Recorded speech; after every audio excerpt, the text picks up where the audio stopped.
Subject 81. Light. Searing, brutal light awakens you, pulling you from the dark oblivion you didn't even know you were in. Screams echo around you, long and pained, and it's only after a few moments that you realize one is coming from your lips as well. You ache all over, your very nerve endings alight with agonizing energy that just begs to be released, a kind of pent-up reserve that is burning you from the inside out. Lashing out with your arms, the jangle of chains and new pain in your limbs reveals that you're bound to a table, set at an angle. Only now do you even consider looking around you. To your left and right are similar tables, each bearing a naked man bearing coarse stitching and intricate webs over the exposed flesh, most of which is mismatched and oddly shaped when compared to the rest of their various frames.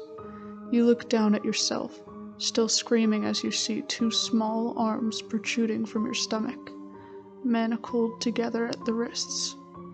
Most of your body is an off-white gray color, with black veins sitting below the taut flesh, though several patches of your torso are an ashen color reminiscent of coal. Closing your mouth, you blink your eyes, fighting back the tears as your eyelids scrape over itchy orbs. Ah, the miracle of life! A man hollers over the cacophony of screams, a faint buzzing you hadn't even noticed going silent moments later. The other men notice him and stop screaming, looking over at him from the stairwell where he stands.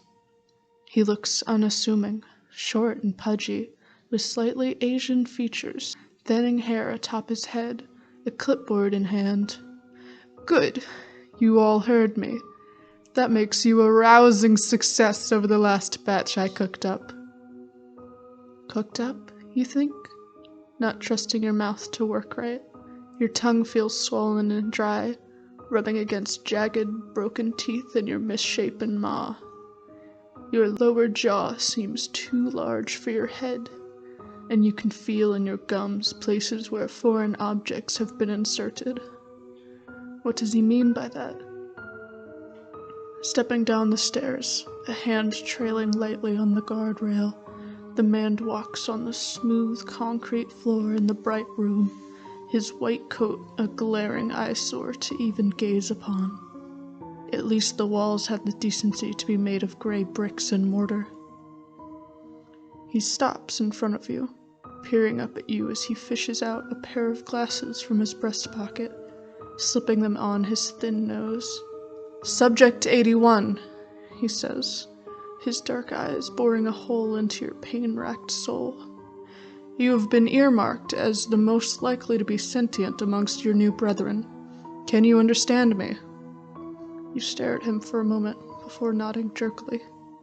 It seems your body's muscles twitch and pulse, daring to break free and stretch. Your skin feels tight over your mass, like the skin of an overstuffed sausage. "Can you speak?" he asks, pulling up his clipboard and clicking a small pen. "Try and say your name." "I don't can't remember," you grit out among the sharpened points in your mouth, your jaw sliding and touching your neck as you speak, your chin virtually at a 90-degree angle from where it normally sits. "Well, you can sort of talk. I suppose that's something. And you have no memory of your name. Obviously language has survived in that procured brain of yours. How about memory? Tell me something you remember." You lower your head, amazed at how your neck can stretch. Staring at the small man, you feel almost overwhelmed with the desire to hurt him. He hurt me. He killed me, you suddenly think, causing your head to roll up at the vicious thought. You growl, a loud, audible grumbling. "Murder." "Ah, you retained those memories. How unfortunate." The man scribbles down a few notes before looking back up at you. "Yes, I had you euthanized, along with the 8 other men that you were composed of. Do you remember what dying felt like? You moan out pitifully at the question. The memory is all too fresh now that he's asked. You remember sitting in a room with dozens of other men, all naked.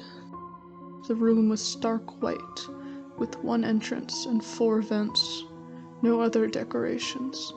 Suddenly, orange clouds billowed out from the vents, gas which caused the men around you to scream and bleed. Wherever the mist touched, sores opened and skin peeled away. You remember how the other men had clawed at you, climbing over you in an attempt to escape. You remember falling to the ground, one of your legs broken, and that mist rolling over you. Now in retrospect, you realize it took you over 3 minutes to die. 3 horrible minutes. I'll take your groaning as a yes. Well, that will never do. If you remember how you died, you'll inevitably come after me. Yes, catch you, kill you, you growl, a wide grin spreading over your face as several other men strapped down repeat your last statement. It would appear that they remember as well. The little man doesn't look like he likes this at all. You can smell the sweat trickling down his neck. No, I'm afraid that won't be happening, the little man says, scribbling down a final few notes as he turns. The next batch will just have to be clocked back a bit. Perhaps inserting a pump with a muscle relaxer or painkiller in it. He continues to mutter as he walks back up the stairs, slowly turning on the stone and walking back up. You roar bestially, pulling against the manacles holding down your sizable arms. Several other men join you, the clattering of chains becoming a strained symphony in the enclosed space. The little man stops and looks out over you and the others, his face blank.